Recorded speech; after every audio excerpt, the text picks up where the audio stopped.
hindi magandang gawain ng isang otoridad tulad ng isang senador na ang testigo ay kupkupin mo. Mhm. Because that's unethical. Why should you witnesses should be given freedom? Kukupkupin mo, there is the tendency or the idea that baka you would force them to make testimony against their will, or they will make false statement dahil tinuturuan mo. If you remember, bago lang nangyari, yung nangyari sa House of Representatives, doon sa Quadcom, yung tungkol kay Colonel Grijaldo na sinama nila doon sa isang lugar, dalawang congressmen na hindi, bawal yun unethical conduct yun na you are the one investigating and yet you want to be having a meeting with the possible witness. There is a presumption na you might be tinkering with the truth. If you try to tapos in an undisclosed place or in the absence of witnesses, di ba? So, yun po ang natin na if you're a senator and you're doing that, you should not get away with unethical conduct. Yun po ang nakikita namin dyan na dapat bigyan ng pansin ng buong Senado yung conduct ng isang senador, which would tend to cause indignity and take the integrity of the institution.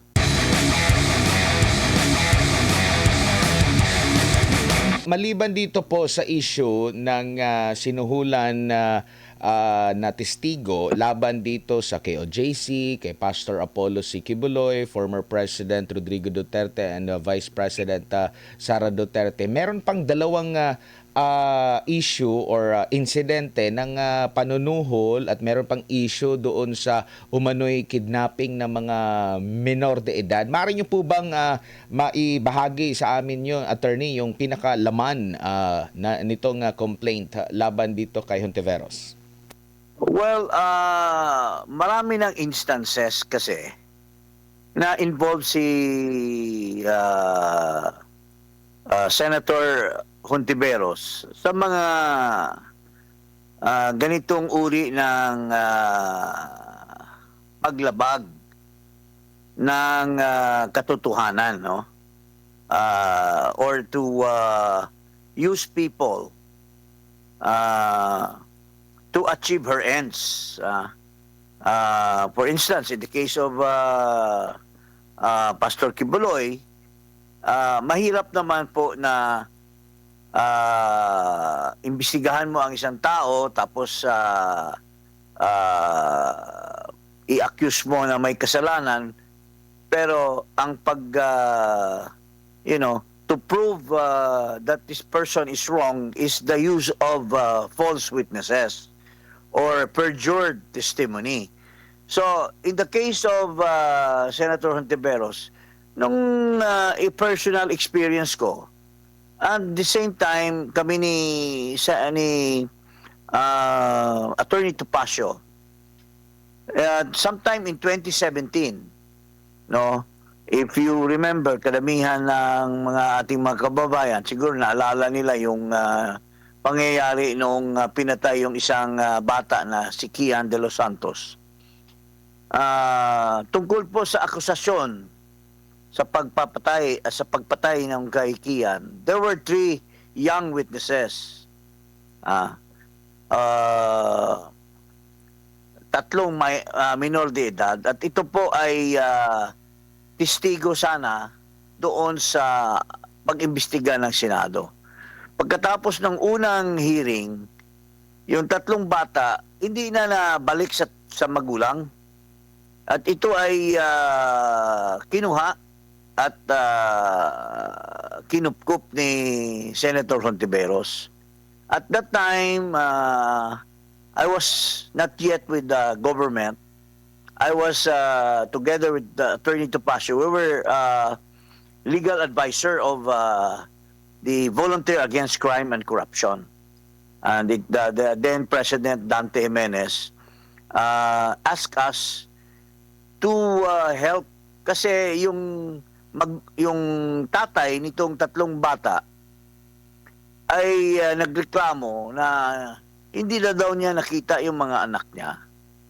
And there were reports na they were kept by Senator Hontiveros. So ang ginawa po ng tatay ay humingi ng tulong sa BACC at kami na Attorney Topacio, pinuntahan namin. Kasama yung tatay, si Senator Hontiveros. At hinarap kami nung kanyang assistant, abogada, at sinabi, wala daw kay Hontiveros yung mga bata. Pero alam namin because there were indications from the Senate itself that they were there. Pero she lied about it. Tapos, nung umalis kami, nalaman na lang namin na surreptitiously these young children or minor children were brought to the bishop's residence in Caloocan, a certain Bishop David. So pinuntahan namin, may kasama kaming authority, a member of the CIDG, kasama namin. True enough, doon ang mga bata. Pero it took a while bago pinroduce. Kung hindi namin tinreten si Bishop na i-produce yung mga bata, saka lang na-produce. Pero they have already manipulated with connivance with Senator Hontiveros na yung mga bata, yung may dalawang kapatid na older, they tried to manipulate na manatili na lang yung mga bata doon. Tapos kinonvince nila yung tatay na para hindi na kunin yung bata, pati yung tatay, para bang Hontiveros and Bishop David connive na, sige, manatili ka na lang dito, sinabi nila sa tatay, at para hindi na namin i-release yung mga bata. So, yung tatay was forced to stay with them. So, feeling namin na the act alone of keeping these children is already sort of under the description of the law. Una muna, obstruction of justice because these kids were supposed to testify in the DOJ. Pero dahil na kinupkup ni Hontiveros, hindi sila nakapag-testify. So that's one. And second, you deprive the father of the presence of the children. So yun po, sinampa po namin yan together with Attorney Malyari and Attorney Furong sa ombudsman. And we never got justice kasi since the time we filed sa ombudsman, bigla na lang wala nang we have not heard about it for so many years. Wala lang, parang bula lang. And we found out that allegedly she used her influence to have the case dismissed or set aside without us getting admarg, MJ. Hindi namin nakuha yung sagot niya. Hindi rin kami nakapag-file ng reply dahil the ombudsman never gave us due process. Opo. So yun po nangyari. At ngayon, we are including the same instance in our plea for the Senate to conduct an investigation kasi mahirap naman ang isang senador, lalo na kay Risa Hontiveros, she's been asking accountability from the Vice President, from other people whom she had accused in her investigation. Pero paano naman ang isang senador? Kung gumawa siya ng kalukuhan, gumawa ng offenses, gumawa ng ganitong mga pamamaraan, isn't she going to be accountable? Under the Constitution, it's only the Senate that can discipline their own members. So, feeling natin na magkaroon naman ng vindication ang hustisya. So, kaya sinampa natin ang ethics complaint against her to the for the Senate to conduct an investigation. Mapatawag itong mga testigo, mapatawag itong lalo na ito si Michael Murillo who just recently issued a statement against the senator. Gaano po Yun ito po. ka-delikado, attorney? Kasi nakababahala na parang persahan ba? Kasi sabi niyo po, walang approval mula sa magulang, wala ring court authority, kumbaga para mag-handle sila dito sa mga minor de edad na ito, na hawak-hawak nila, parang 3 ata yung mga minor de edad. Gaano Yes. ka-delikado kung ganito po ang I klase- cannot recall their names now because that was a long time ago. But hindi magandang gawain ng isang otoridad tulad ng isang senador na ang testigo ay kupkupin mo. Mhm. Because that's unethical. Why should you witnesses should be given freedom? Kukup-kupin mo, there is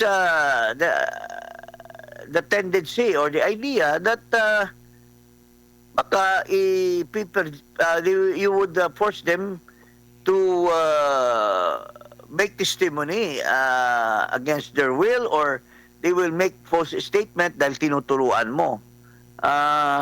If you remember, bago lang nangyari, yung nangyari sa House of Representatives, doon sa Quadcom, yung tungkol kay Colonel Grijaldo na sinama nila doon sa isang lugar, dalawang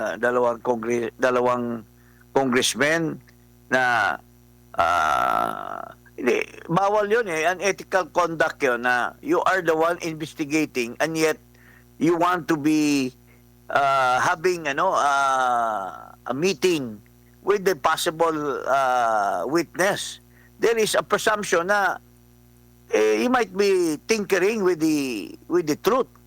If you try to tapos in an undisclosed place or in the absence of witnesses, di ba? So, yun po ang natin na if you're a senator and you're doing that, you should not get away with unethical conduct.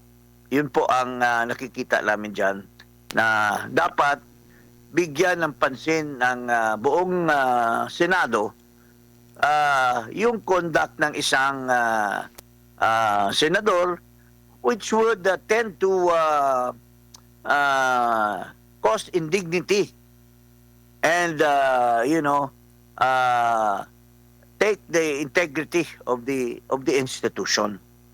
Mhm. At nababanggit din dito sa complaint na mismong sa liham din nila sa ilang senador, particularly nung lumiham itong si Senador Ontiveros kay Senate President Coco Pimentel through Yes. Senador Ping Lacson. Nabanggit niya rito, sinasabi sa complaint niyo po, na hawak-hawak niya yung mga minor de edad, 3 minor de edad, itong mga konsepsyon. Yes. Pero itinanggi po ito niya nung sinubukan niyo na pong kunin sa kanyang kustodiya?